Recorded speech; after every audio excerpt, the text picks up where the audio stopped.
The Form of the Keeper by Griz Calderon. Long before oceans carried tides, and long before forests learned the patience of growing rings, he moved without form. He had presence, he had purpose, but he had no shape that could be seen. When the earliest lives began and ended in the dark waters of a young world, he came as quiet awareness. Nothing more. The smallest living things did not need to see him. They only needed the gentle certainty that their ending was not lost. For ages beyond counting, that was enough. Life grew. Creatures formed bodies that swam, crawled, and reached. Some learned to sense the shadows around them. Some learned fear. Others learned curiosity. As life became more aware of its own existence, endings became something more than silence. They became moments. And moments, he discovered, mattered. The first creature that truly saw him did not understand what it was seeing. It was a small animal that lived along the edges of a shallow sea. It had eyes that searched the water for movement and danger. When its life ended, it looked toward the presence beside it. The creature did not see a face or hands. It saw only a darkness that gathered around him, like the still water beneath the deepest parts of the ocean. That darkness had not been chosen. It had simply followed him, drawn to the quiet gravity of what he was. Where endings happened, stillness collected. Where stillness collected, shadow formed. In time, that shadow settled around him the way skin settles over bone. It became the cloak. It was not cloth, and it was not separate from him. It was the quiet that surrounds every ending, the hush that falls when a life takes its final breath. Wherever he walked, that silence moved with him. When the living saw it, they believed it was something he wore. In truth, it was the shape of his presence. The cloak moved with a life of its own. To the living it often appeared as though it were stirred by wind, yet wind had no hold over it. On still nights it shifted and folded softly around him, and in the strongest storms it could hang in perfect calm. Its motion followed only him, as naturally as breath follows a living body.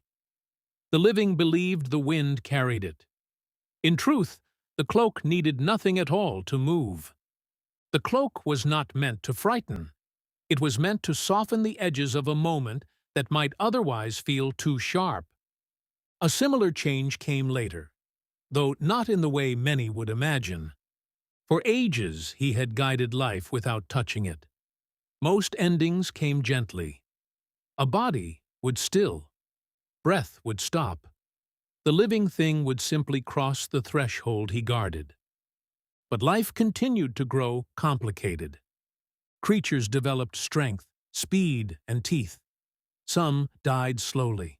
Some struggled against the moment that was already certain. Some clung to the world with such force that their leaving became tangled in confusion and pain. He learned that some endings required something more deliberate. Not a weapon. A boundary. The scythe began as a motion. When a life reached the instant where it could go no further, he would extend a part of himself into that moment and separate what remained alive from what could no longer continue. It was a clean act, one done with care and precision. Over time, that motion took a form the living could understand. A curved edge, a long reach, a single, sweeping movement. Just as the cloak was the gathered silence around him, the scythe became the visible shape of that separating act. It was not metal. It had never been forged. It was simply the extension of his will when the moment required clarity. When humans came into the world and began to imagine the things they could not fully understand, they saw the scythe and believed it to be a tool. They were not entirely wrong. Farmers used similar shapes to cut grain from fields. A single arc, that separated what had grown from the earth that held it. The comparison felt natural to them. Life had been harvested. But the scythe did not harvest life. It released it. The cloak and the scythe were never given to him. They grew with him as life itself grew more aware of beginnings and endings. They were not objects. They were the outward language of what he had always been. The cloak was the calm that surrounds departure. The scythe was the moment that makes departure possible. Together they became the form by which the living recognized him. Yet, if the cloak were to vanish, and the scythe were to fade, he would remain unchanged. His purpose does not depend on shape. The universe required only a witness and a guide. Still, shape has meaning for those who must see him. When a soul meets him at the edge between what was and what comes next, the cloak shelters them from the noise of the world they are leaving. The scythe ensures their crossing is clean and certain. Nothing more, nothing less. Across the long span of time, stars have collapsed, oceans have formed, and entire species have risen and disappeared while he walked beside them. Through it all, the cloak has followed him like a quiet horizon, and the scythe has remained the steady arc that closes every life with care. They are not symbols. They are simply the visible truth of who he is. And like the first ending that awakened him among the stars, they exist for only one reason, so that no life leaves the universe alone: the end.